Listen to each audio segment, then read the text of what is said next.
Wallace Kantai takes us through a conversation on maternal health, believe it or not. Wallace. Thank you very much, Dana. And it's actually a serious conversation because in Africa, as all of us would very well know, the issue of women who are unable to have children has been an issue since pre-colonial times, where it's said to be a curse, it's said to be that the woman has whatever problems, and as we very well know, sometimes the issue becomes on the other side, where the man is actually the one who has issues. Now, it is a medical problem, which is the fact that you need to solve it from a medical point of view, but it also can become a social issue where the woman's worth is looked at in a bit of a negative manner because she's not able to fulfill that which people think should be a primary role in life. And so we thought of bringing someone who has taken a great deal of interest in this, and coincidentally she tends to work in the pharmaceutical industry, Dr. Rasha Kelej, who's from Merck. She's got a very, very long title, which I won't say, I'll try it. It's Chief Social Officer and Vice President for Global SR and Market Development. Yeah. Get a shorter title. Yes. Chief Social Officer and Vice President of Merck Healthcare. Just get a shorter title. So yes. CSO. CSO. She's a CSO of Merck. But on a serious note, it is an issue not just in Africa but in most of the developing world. But in Africa we know about it because you see it every single day. Women who are unable to bear children, they're married or they're in a long-term relationship, and it becomes a big issue for them. So over and above the social issues, there's a medical side of things.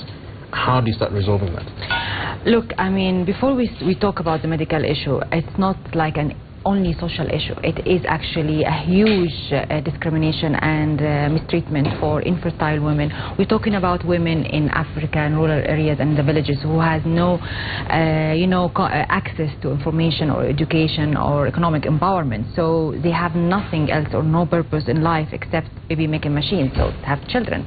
If they lose this purpose in life, they just have no other purpose and they just wait to die.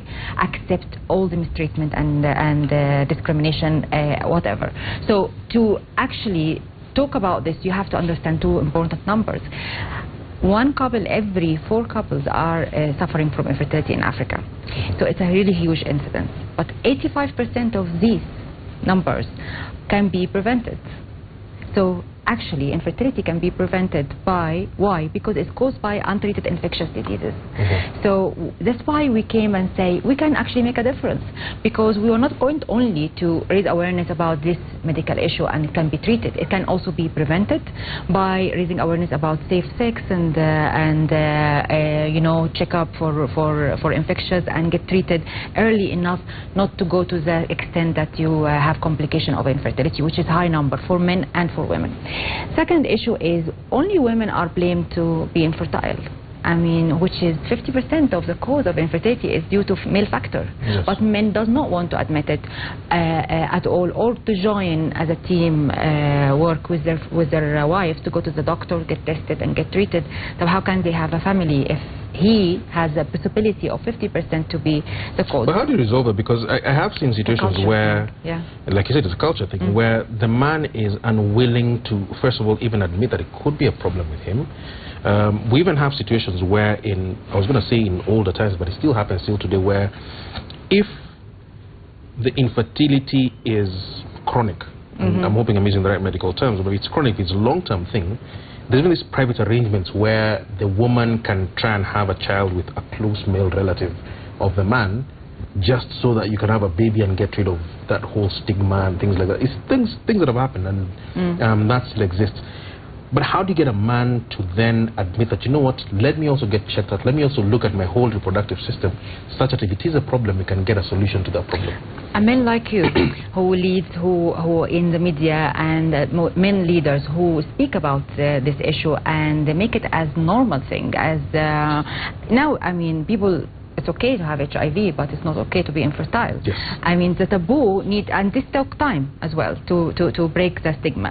So talking about it openly and discuss it openly in shows like this, in media, with the leaders, men leaders and women leaders, it's okay. It doesn't affect your manhood. But it's only infertility. Do you actually expect men, regardless of what you do, except if they tend to be spokespeople, to actually stand up in public and say, by the guys, we don't have a child and it's my fault? I had men, I mean, if you go to our our YouTube, and you'll see very famous African men who actually said that we had a problem in infertility. We went to the doctor and get treated with our wives, and we have children. And there is also a but even before they get the children, the point I'm making is, even in the YouTube videos or whatever it is, where the man actually stands up and says, my name is Wallace Kantai, you know me from your television screens, and the problem with our infertility in the couple is myself. Yes, because he can say, I have a cold and I have a diabetes, or it's normal. It's a normal thing. It doesn't affect his manhood. It's a condition, can be treated, can be managed, and it's actually give him a higher stance that he admitting that he is the cause and he will going to resolve it. It's actually admitting the challenge. It's really a proof that he is man enough. So it's not about having children. It's about him and how he raised up to the challenge he has, and support his wife and be close to his wife. But it's not only the thing, is also we can avoid 85% of this if we pay attention to prevention, as I told you. We can also avoid this if we talk to the mother-in-laws and sisters-in-laws, and the women are also the culture keepers. Yes. They are the one who's harassing the men. Where is your children? Where is you have to marry another one, and stuff like that. So we are talking to men and to women.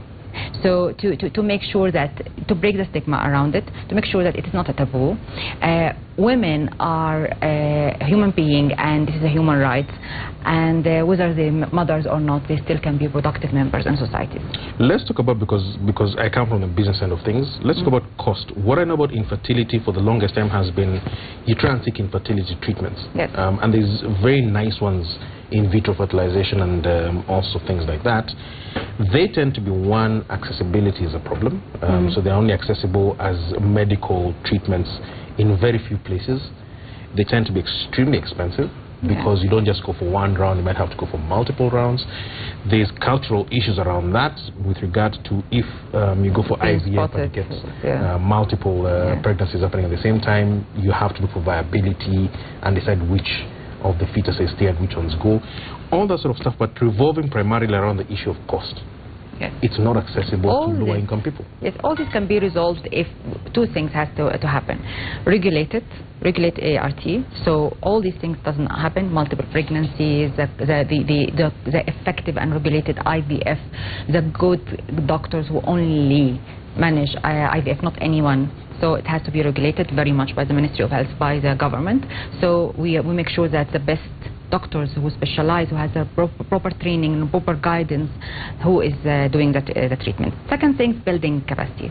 So you have to send, I mean, these doctors are taking their training as a personal investment. So we need actually to help them to be trained and have African embryologists, not only coming from abroad.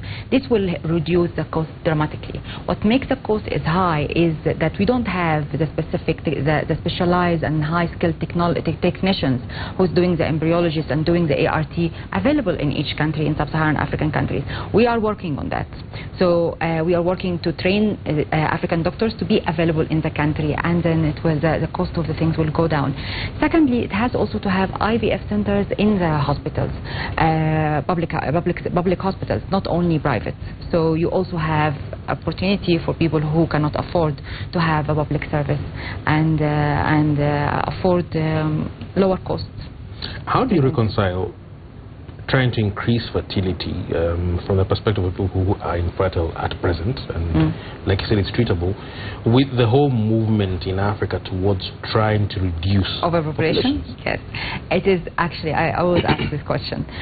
How there's 1 every 4 couples in Africa are infertile and is still overpopulating. You're asking for an increase of 25% of the population? No, it's not. It's not the case. Because if people who has 10 and 12 children in the family have only 2, and the people who is their human right to have children, they can be treated and have 1 child, the whole problem is resolved. And actually it will help family planning, because when you know that if you don't have children or you cannot have children, you'll be treated, and there is the possibility that you can be afford this treatment, you will be able to take the contraceptive pill, make space, contraceptive pills, make space between children comfortably, because you have confidence that you can be actually managed if there's a problem like that. But if not, nobody will listen.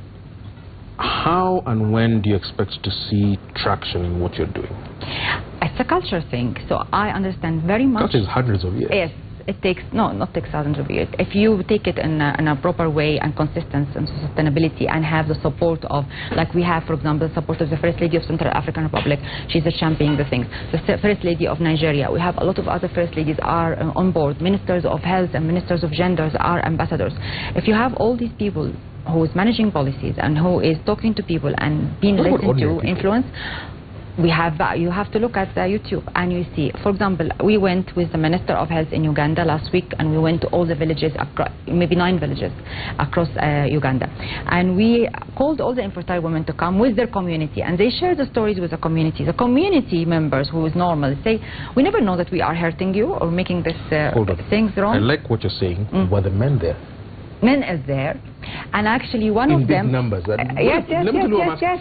I'm imagining this community meeting that has. I have it on YouTube, and I will give it to you. Yes. Because I'd love to see the community meeting that happened. What typically happens in these things is you have the women will be there because the women is the primary. Actually, a man came out. Yeah, and then you have the old men, the very older men or very younger men, but the people who are in the prime of their lives, the people who are actually supposed to be producing the children, keep away. It was beautiful. One thing happened. They said, we did not know, nobody told us that it's wrong before. And it's against God, I'm pleasing God because we are doing this. No one told us before, but now we will not do it. A man came and he said, I am infertile. And I was blaming my wife. He was like 55. And I was blaming, yes. 1 minute. And I'm blaming my wife all the time, all these years. And he called her and he kissed her in front of people and consoled her. An African man. African man. I have it on the things. And they said, I'm sorry, forgive me and everything. Another man who's younger, and our age and younger, say, we are going to go around and be ambassadors and we will talk to all the community and we will take it forward. And we'll make sure that if we know that there is a husband doing this to his wife, we're not going to talk to him. We're not going to welcome him in our circles. Quick last question. Is there a chance of unintended consequences? What I mean by that is, if you get to the point where you're successful in your messaging, which says that infertility is treatable, it may not be curable, but may be treatable, yes, and you still have someone who is chronically infertile, it's a problem with the reproductive system. It cannot be treated. Something that cannot be treated. You then leave them worse off because at the time when it was 1 in every 4, it becomes 1 in every 10, then it becomes an even worse stigma. Because there must be something fundamental. It's a stigma anyway, even if it's 1 over 100, because they isolate themselves and they don't want to even know each other and know who is other infertile. When we call the women, we find in one village maybe 20 and 25, they didn't know that they didn't talk to each other. Everyone is keeping himself away. Maybe they know there is someone who didn't have children, but they never talk to each other. Now they have support group. And they're talking to each other and they're sitting to each other and supporting each other. Because most of the women we met, not talking about men now, women we met, they aren't treatable anymore because they are either old or they completely lost their reproductive system due to the infection. So no treatment. So we want to empower them economically, and we build for them small business, and we build for them support groups so they can support each other. So there is a lot of other options, and you can adopt. There is a lot of things. We need to tell them that it's not a taboo. It's a start with. It's like you have any other condition, diabetes, hypertension, whatever. Let me be a bit of mercenary. Where does Merck come in? Because Merck has to sell pharmaceutical products. It can't just be a CSR thing. No, I'll tell you very much. Merck is the oldest pharmaceutical company in the world. Yes. We established in 1668. It's owned with the same family till now. From lucky family. Lucky family. So the chairman of this company and the whole family believed very much in social responsibility since that long. So they make profit in Europe and US and other places, but in developing countries they have their own access programs and they run it themselves. Okay, so it's not even managed by profit, or they don't tell us why you're spending this money. It's completely run by the family and by Merck, ownership to contribute to society and scientific community, and it's actually good for the reputation of the company and the image of the company and our contribution to society. So this is how we look at it. No one tell me at all why you're spending this. and why you are doing this, and we are not going to sell here. For example, we are not going to sell our products in these villages ever in 100 and 200, 300 years. But no one told me that don't do this. They see that it's right, and they support it 100%. All right, thank you very much. Thank you. Speaking to Dr. Rasha Kelej, who is the Chief Social Officer and the VP for Merck, about something very, very important in the African continent, which is infertility, letting us know that it, one, is treatable, at least much of it is, and secondly, is trying to get rid of the stigma that attaches itself to families which are unable to have babies, and hopefully you can try and start getting rid of that on the African continent. Mark,